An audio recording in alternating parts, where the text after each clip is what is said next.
Hi, this is Eric with Parts Doctor. Today we're going to show you how to replace the water inlet valve on your GE refrigerator.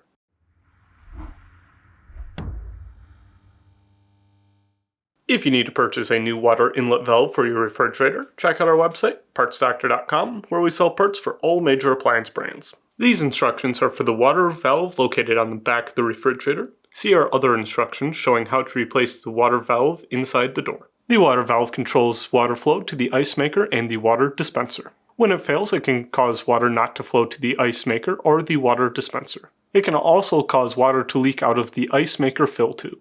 Since we will be working on the refrigerator's electrical components, disconnect the power to the refrigerator.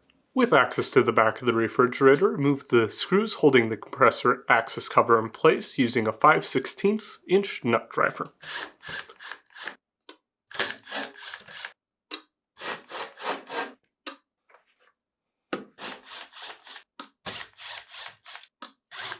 Then, slide the cover up to remove.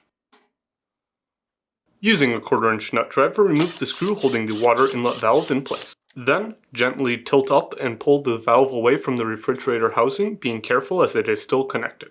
Disconnect the electrical connector by pulling firmly. Then, using a needle nose pliers, remove the water line clip. Remove the water line by pressing on the tab while pulling out on the line.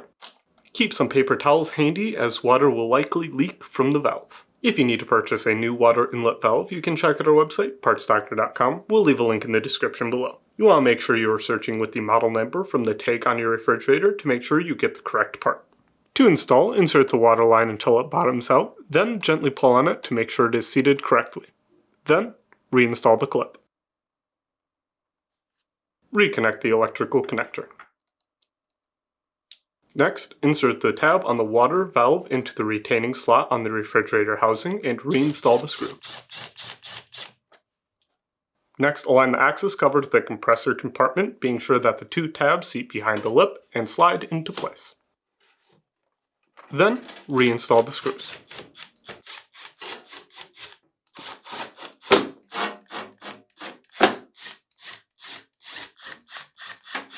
That's it for today's video, and if you found this video helpful, make sure to leave a like and comment down below, and for more videos like this, please consider subscribing.